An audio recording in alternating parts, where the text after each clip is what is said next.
Students, मैं माजिद अली, आपका computer teacher, आपका सी लैंग्वेज का टीचर। तो आज आप लोगों के साथ सी लैंग्वेज का एक नेक्स्ट कॉन्सेप्ट लेके हाजिर हूँ। तो आज का कॉन्सेप्ट अपने पास क्या है? प्रोग्रामिंग की दुनिया में हम लोगों ने काफ़ी तक चीज़ें जान ली हैं। लूप जान लिया है, इफ़ कंडीशन जान ली है, कुछ वेरिएबल को समझ लिया है, कुछ डेटा टाइप को समझ लिया है। तो आज एक स्विच केस, एक स्विच स्टेटमेंट है, स्विच है अपने पास। स्विच मतलब, स्विच का मतलब है, आज हम पढ़ेंगे किस चीज़ को? स्विच को जी। स्विच का मतलब ये होता है कि एक ही चीज़ के ऊपर कई चीज़ें फंक्शनैलिटी आ रही। तो जैसे कि अगर आपने इफ़ मेरा किया था लेक्चर अटेंड पिछला, तो सेम वही वाला लेक्चर है, तकरीबन वही वाला काम है ये वाला, लेकिन एक केस, स्विच केस के ऊपर वो वाला काम अगर हमें ख़त्म करना पड़े तो कैसे किया जा सकता है, उसको समझने की करते हैं हमारा आज की कोशिश। स्विच की एक छोटी सी मिसाल आपको मैं ये देता हूँ कि अगर आप डेफिनेटली हर किसी के घर में कुछ स्विचेस लगे होते हैं, आप वॉल के ऊपर आप कोई स्विच को प्रेस करते हो तो एक दफ़ा प्रेस करते हो कुछ और होता है, दूसरी तरफ प्रेस करते हैं तो कुछ और होता है। जैसे कि एक तरफ लाइट ऑन ऑफ हो जाती है, एक तरफ लाइट ऑफ हो जाती है, वो भी एक क्या होता है? स्विच है। इसी तरह आप एक स्विच प्रोग्रामिंग के में भी इस्तेमाल करते हैं, जहाँ भी आप क्या कर सकते हो कि उसके अंदर आप चेकिंग कर सकते हो कि कौन सा काम करने को बोला जा रहा है, तो वही वाला काम होना शुरू हो जाता है। तो कहानियाँ ख़त्म करते हुए स्टार्ट करते हैं प्रोग्रामिंग अपनी। हैश इंक्लूड studio.h और हैश इंक्लूड kony.h। उसके बाद ज़रूरी चीज़ अपने पास void मेन के स्पेलिंग लिखने हैं ठीक, मैं भी ठीक लिख रहा हूँ, आप भी ठीक लिख लेना।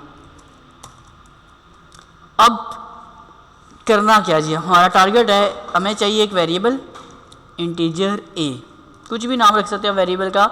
इसका भी रूल आपको अच्छे से मैं समझा चुका हूँ पहले लेक्चर्स में। अच्छा, इंटीजर हो चुका अपने पास a। अब आपने काम सिर्फ करना क्या है? आपने कहना है कि a की वैल्यू बराबर है किसके? 1 के। मतलब ये कि अब मैं ये चेक करने लगा हूँ स्विच केस में रहते हुए कि स्विच स्टेटमेंट को कैसे यूज़ करना है।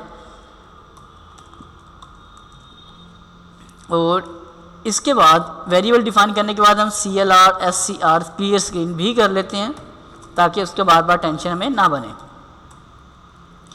स्विच की कहानी को समझने के लिए हम कहते हैं जी, जो एक वेरिएबल आ रहा है, हम कहते हैं जी A का जो वेरिएबल है इसकी स्विचिंग मैं करवाना चाहता हूँ। कैसे? इस स्विच की ब्रैकेट मैं स्टार्ट क्लोज कर लेता हूँ आपके सामने, ताकि लो जी ये ब्रैकेट इधर आ चुकी हैं।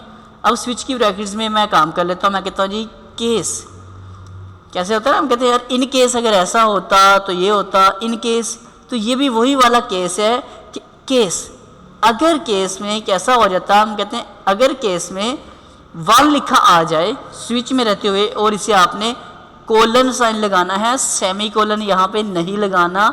इस बात को अच्छे से समझ जाना। पहली बात तो ये, हम स्विच स्टेटमेंट को समझने की कोशिश कर रहे हैं, समझ नहीं रहे, ट्राई करते जाएंगे तो इंशाल्लाह समझ अच्छे से आती जाएगी।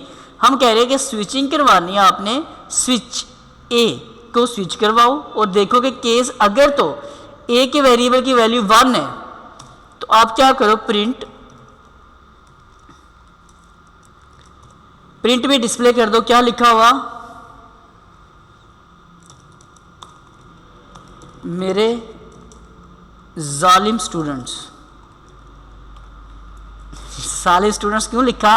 क्योंकि प्रोग्रामिंग का लेक्चर थोड़ा सा लेट होता है तो ये बहुत ज़्यादा कहते हैं जल्दी करें, इसलिए बहुत जालिम है मेरे ये प्रोग्रामिंग के स्टूडेंट्स। आगे बढ़ते हैं। अब आपने साथ क्यों करना है? ब्रेक इसलिए करना है आपने सेमीकोलन, देखें केस के आगे कोलन, यहाँ सेमीकोलन और यहाँ भी सेमीकोलन लगा देना आपने, ताकि दो चीज़ें हो जाए वाइंड अप। अब आपने कर देना फिर से केस वो वाला केस नहीं कर देना जो किसी पे करते हैं। केस मतलब कि चेक करने लगे हैं। केस, इन केस अगर 2 लिखा होता वेरिएबल की वैल्यू, तब क्या होता? तब हम कहते हैं फिर लिखा आता प्रिंट एफ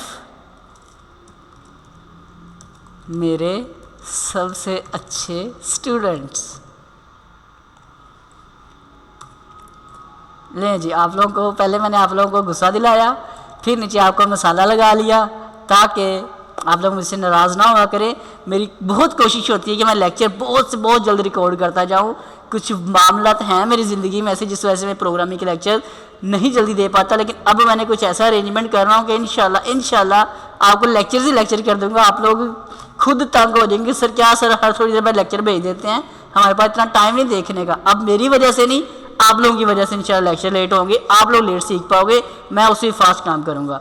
तो पहले ये मैं डन कर दूँ, हर लेक्चर में आपको कोई ना कोई कहानी में सुनाता हूँ, तो इस कहानी का मकसद है कि मैं वाकई सच में कुछ ऐसा करूँगा जो आपके लिए फ़ायदेमंद होगा।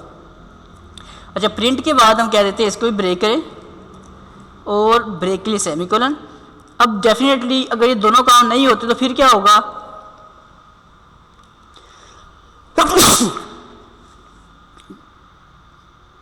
फिर ये होगा अपने पास,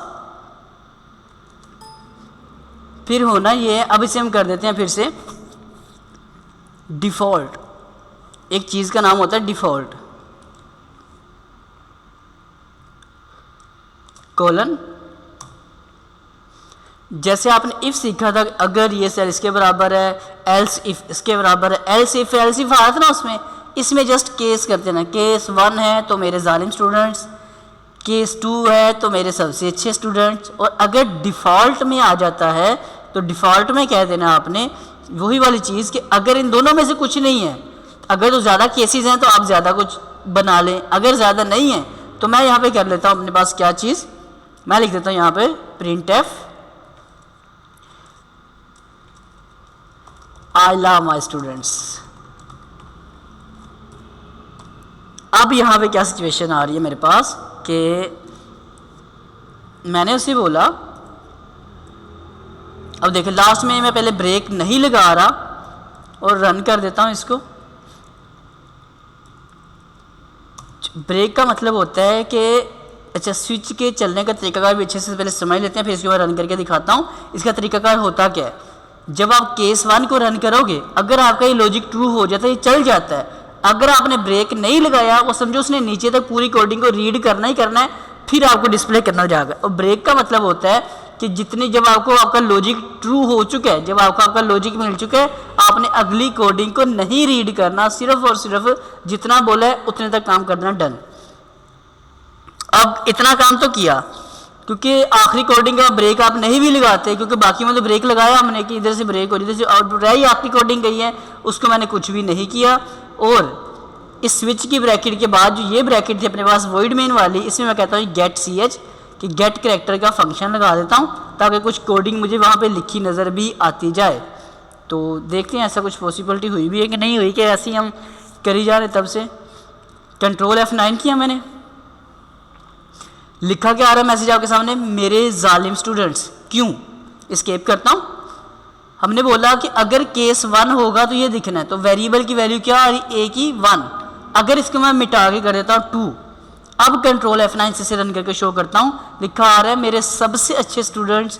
एस्केप करता हूँ, और अगर इसके अलावा कोई भी वैल्यू मैं टाइप कर देता हूँ 1 और 2 के अलावा, तो मैसेज वो आना चाहिए जो डिफ़ॉल्ट में था कि आई लव माई स्टूडेंट्स, तो मैं अपने स्टूडेंट्स से बहुत प्यार करता हूँ। तो ये जुमला नहीं है, ये सच है, इसे जुमला ना समझा करें आप लोग। आगे बढ़ते हैं जी, इसका मतलब ये प्रोग्राम चलना शुरू हो गया। अब यहाँ पे ये भी हम चाहते हैं कि हम वैल्यू अपनी मर्जी की लिखें, भाई वेरिएबल में वैल्यू जो आगे बार बार प्रोग्राम में चेंज करते हैं। हम कहते हैं जब प्रोग्राम रन करें तो यहाँ लिखा है एंटर योर नंबर, तो फिर हम वहाँ पे नंबर लिखें तो फिर पता लगे कि हमें क्या आंसर मिल रहा है। तो अब आप करते क्या हैं, स्कैन एफ की कोडिंग का थोड़ा सा उठाते हैं फ़ायदा, किसी दौर में आपको सिखाई थी मैंने, आज उस दौर से सीखी हुई चीज़ का फ़ायदा उठा लेते हैं। हम उसे बोलते हैं स्कैन एफ। पहले जितनी कोडिंग की है उसको अच्छे से समझ जाना है, फिर उतना कॉन्सेप्ट बनेगा, फिर इसमें आ जाना स्कैन एफ। स्कैन एफ में आने के बाद आपने कह देना है इन्वर्टेड कोमास में आके डॉलर का साइन, सॉरी डॉलर का नहीं, परसेंट का साइन, ये हमेशा मेरे साथ चलता रहता है, तो इसको परसेंट साइन ही कहना है, परसेंट साइन डी कोमा, और यहाँ पर लाजमी तौर पे एंड का साइन लगाना ही लगाना है, पक्का पक्का पक्का पक्का ज़हन में रख लें। ये बहुत सारी मिस्टेक होती हैं, हम ये नहीं लगाते, क्योंकि जब आप स्कैन एफ के अलावा वैसे कोई वैल्यू डिस्प्ले करते हो जाती है। कभी भी स्कैन एफ में कुछ लिखना है तो लाजमी तौर पे आपको एंड का साइन लगाना होगा, ये बात फाइनल ज़हन में रख लेनी है आपने जी। अब करना क्या, इसमें हमें क्या करना है, ए का वेरिएबल प्रिंट करवाना है इसमें, और अब वही काम, प्रोग्राम रन होगा, इसका इंटीजर में ए वेरिएबल है, स्क्रीन होगी क्लियर, स्कैन एफ से वैल्यू मिलेगी, ए को जो भी लिखी जाएगी, और अब एक और काम कर लेते हैं, लिख देते हैं कि वैल्यू इंटर करें, print F enter a number 1 2, 1 से लेकर 2 तक, सिर्फ 1 से लेकर 2 तक नंबर लिखें, इसके अलावा लिखेंगे तो इनवैलिड हो जाएगा जी आखिर। तो अब क्या होगा, ये लिखा आएगा मैसेज, इसके आगे इक्वल लगा देता हूँ कुछ यूँ, ये मैसेज लिखा आएगा, जो वैल्यू लिखी जाएगी वो इधर जाएगी, और ए में जो भी लिखोगे उसकी स्विचिंग होकर वेरीफाई होगा क्या बना क्या नहीं बना। तो चेक करते हैं, कंट्रोल F9 करके, एरर कौन सा आता है, कोई भी नहीं आया। कहते हैं जी एंटर ए नंबर 1 से लेकर 2 तक, तो मैं कहता हूँ जी 1 एंटर करता हूँ, कहता है माय जालिम स्टूडेंट्स, एस्केप किया, मैं चेंज कर दूँ मैसेज ये वाला, यहाँ मैं लिख देता हूँ वही चीज़ जो हमने सेलेक्ट की है, 1 डिजिट 1 नंबर 1, और इसमें अगर 2 सेलेक्ट करेंगे तो 2 कर लेते हैं जस्ट हम, नंबर 2 के इस बार 2 को सिलेक्ट किया गया, और इसमें मैं लिख देता हूँ आई लव माई स्टूडेंट्स की जगह पर इनवैलिड नंबर।